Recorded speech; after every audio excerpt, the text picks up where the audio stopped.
हम रिवाइज करेंगे sales in series. यहाँ देखिए एन सेल लगे हुए हैं, प्रत्येक का ईएमएफ E1, E2, E3 और EN है।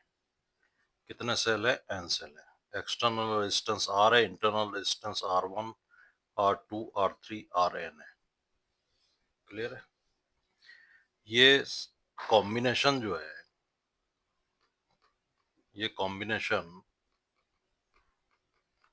कैसा बिहेव करेगा इस टाइप से कि एक single cell total internal resistance जिसका R है, एक्सटर्नल रेजिस्टेंस कैपिटल R है। और जैसा हमने पहले भी डिस्कस किया कि जो ई नेट है इन सब का मिला के सीरीज में E1 plus E2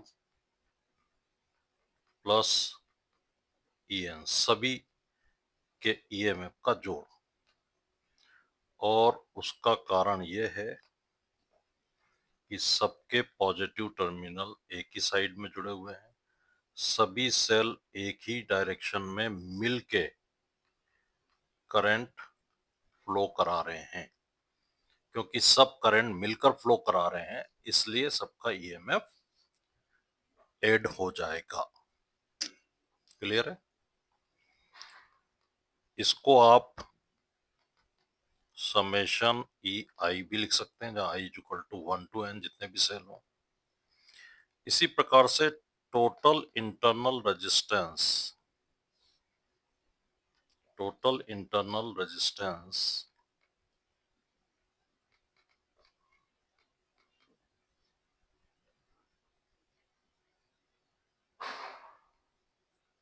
equal to हो जाएगा समेशन आर आई, मतलब सबका जोड़,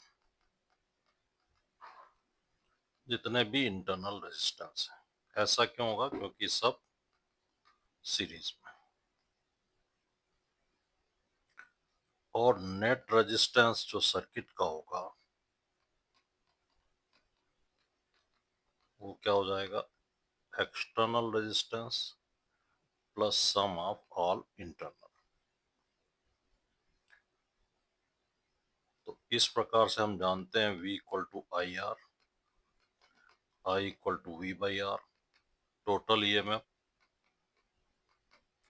टोटल रेजिस्टेंस, ये है करंट का फार्मूला, एक जनरल फार्मूला। ठीक है? लेकिन सारे सेल आइडेंटिकल हो, जिसमें E1 इक्वल टू E2 सारे इक्वल टू E हो, सबका इंटरनल रेजिस्टेंस भी सेम हो, और n सेल हैं तो सबका total EMF Ne, total internal resistance Nr, तो ये हो जाएगा करंट का फार्मूला। अब इसी को थोड़ा सा एक एग्जाम्पल के तौर पे देखते हैं। यहाँ हमने 3 सेल लिए हैं, तीनों के पॉजिटिव एक ही साइड में जुड़े हुए, तीनों मिलके करंट फ्लो करेंगे एक्सटर्नल रेजिस्टेंस। अगर इनका करंट निकालना है तो इनके ईएमएफ को ऐड कर दो और R प्लस इनके इंटरनल रेजिस्टेंस को भी ऐड कर दो। अगर ये सेल आइडेंटिकल हैं, सबके ईएमएफ ई ई ई है, तो कितना हो जाएगा?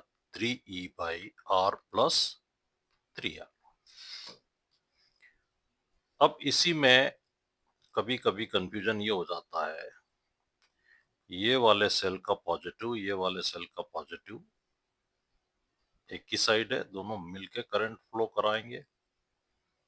लेकिन ये वाला जो तीसरा सेल है इसका पोलैरिटी अपोजिट है।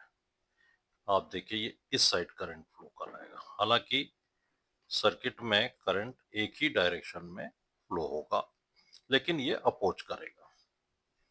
तो ऐसी स्थिति में आपको करना क्या है?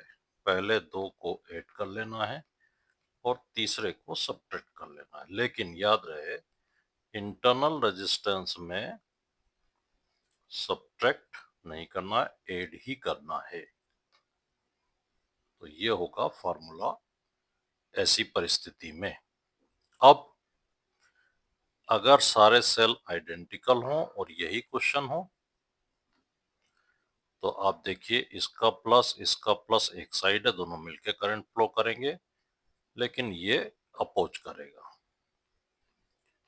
तो ये दोनों जो सेल हैं ये एक दूसरे के इफेक्ट को कैंसिल कर देंगे। जैसा मैंने पहले भी बताया है कि अगर एक सेल अपोजिट पोलैरिटी से कनेक्ट हुआ है तो ईएमएफ डबल का माइनस होगा। तो 3E -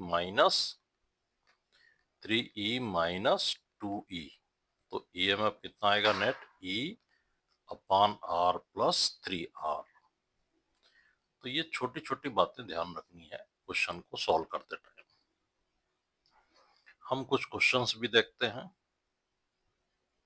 यहाँ पर एक क्वेश्चन है, primary cell has an EMF of 1.5 volt when short circuited in given current, it gives a current of 3 ampere, then find the internal resistance of cell।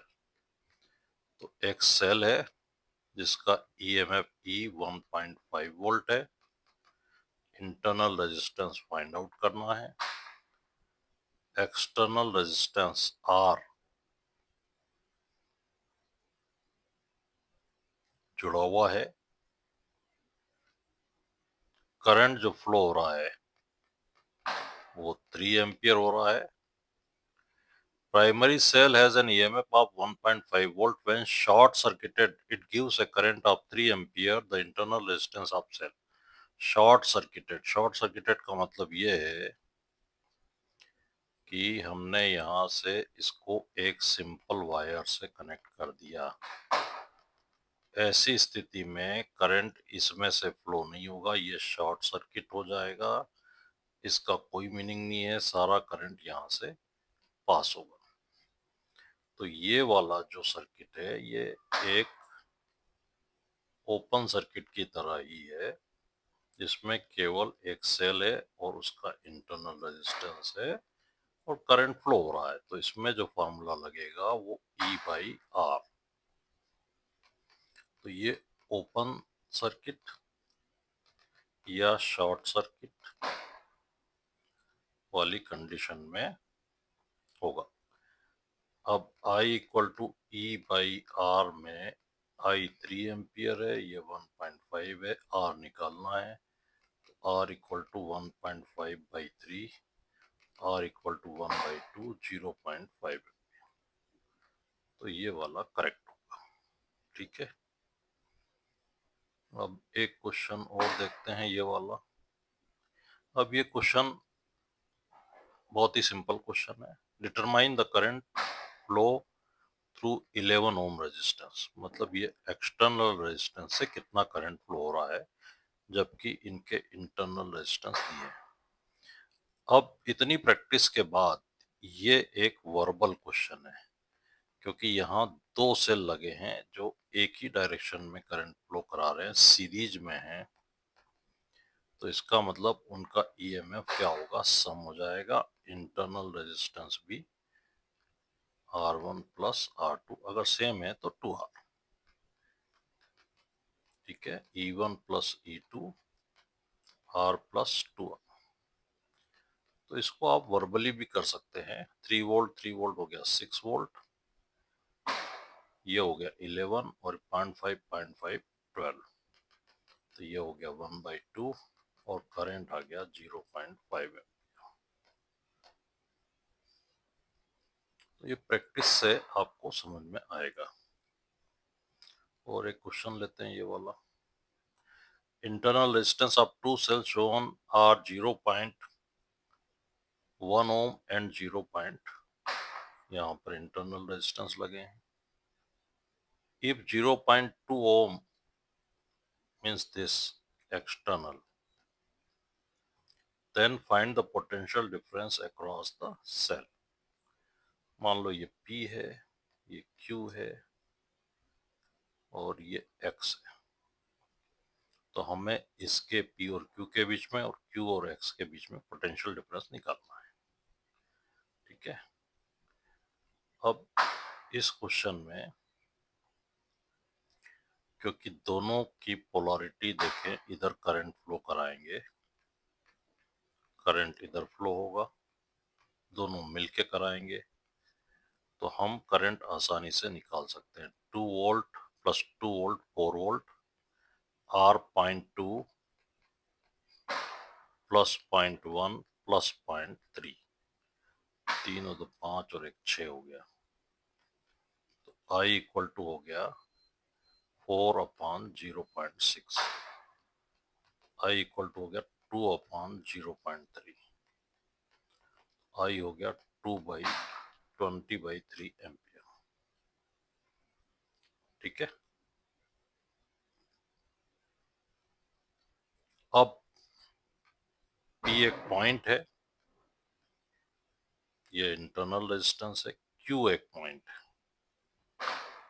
ये 2 volt है, ये 0.1 है, और करंट इस डायरेक्शन में 20/3 एम्पियर फ्लो हो रहा है। आप Q से स्टार्ट कर सकते हो, आप P से स्टार्ट कर सकते हो। हम किरचॉफ का वोल्टेज लॉ या वोल्टेज कैलकुलेशन इसमें अप्लाई करने जा रहे हैं। हम स्टार्ट करते हैं Q से, तो हम करंट की डायरेक्शन में मूव कर रहे हैं, तो पोटेंशियल ड्रॉप आएगा 0.1 इंटू 20/3, और फिर आएगा +2 इक्वल टू Vp। तो Vp minus VQ equal to, ये 0.1 मीन्स 1/10, तो 2/3 प्लस 2, ये हो गया 8/3 वोल्ट। ठीक है, इसी प्रकार से पॉइंट Q है, ये 2 वोल्ट है, ये 0.3 है, और ये पॉइंट X है। करंट इधर फ्लो हो रहा है, तो हम X से स्टार्ट करते हैं, Vx। इस साइड करंट फ्लो हो रहा है, हम भी इधर ही चल रहे हैं, तो पोटेंशियल ड्रॉप आएगा, ये पॉजिटिव है, ये नेगेटिव है, तो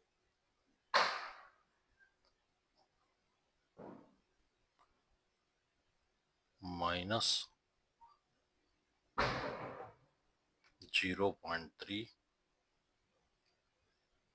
I into R, V equal to I into are.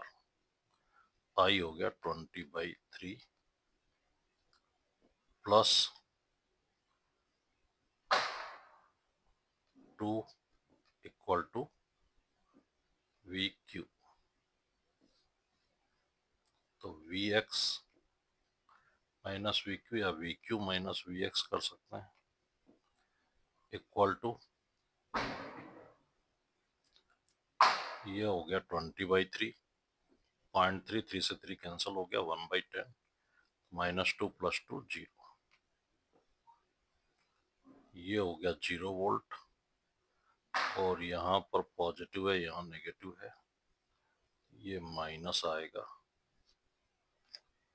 ठीक है, इसको फिर से लिख देता हूं मैं, जिससे कंफ्यूजन ना हो।